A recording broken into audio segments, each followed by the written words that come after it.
sabor de la salsa, pour moi, c'est le début de tout. Donc au départ, j'enseignais dans mon petit coin à Nantes. Et puis j'ai rencontré quelqu'un qui m'a donné l'opportunité d'enseigner et de performer sur sa scène.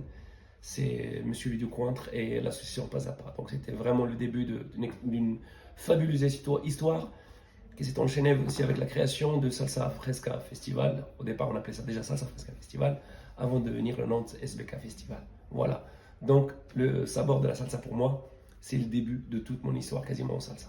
Oui, ce festival, d'une première, vraiment premier point très important pour moi, ce festival, je me suis senti en famille dans ce festival. Donc c'est pour ça, et ça, j'accorde énormément d'importance à cet esprit familial.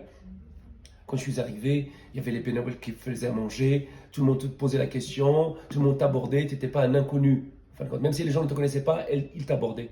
Donc c'était vraiment ça, ça m'a beaucoup marqué. Déjà, j'étais intégré à l'histoire de ce festival. Voilà, donc ça m'a beaucoup marqué. Et sinon, pour le reste, bah voilà, j'ai rencontré des fabuleux artistes. J'ai fait la connaissance de Salsa Bor avec Clifford et Valérie.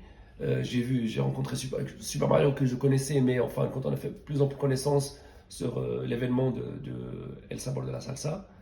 Et puis, il y avait toujours cette richesse, on va dire, omnivore. C'est-à-dire qu'on n'avait pas de clivage, salsa porto, salsa cubaine, et on dansait de tout. Donc, timba, son, romantica, dura, mambo, tout. Donc, on n'était pas en mode sectaire. Cette idée, lorsqu'elle m'a été soumise par Ludo, j'ai directement adhéré parce qu'on fait partie de la même génération. Nous faisons partie des dinosaures de la salsa en France. Et puis, la cause me parle. Voilà, donc, me parle parce que j'ai perdu pas mal d'amis à cause de cette foutue maladie.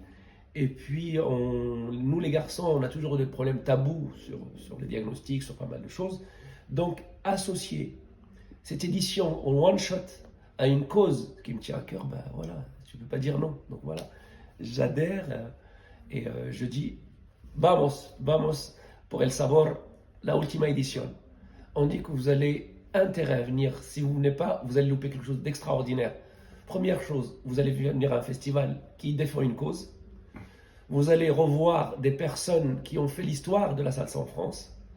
Et surtout, vous allez voir ce que c'était de l'ambiance de l'époque. Et surtout, ça c'est très important, on va passer des soirées de malades. Il n'y aura pas d'horaires. Bisous, bisous.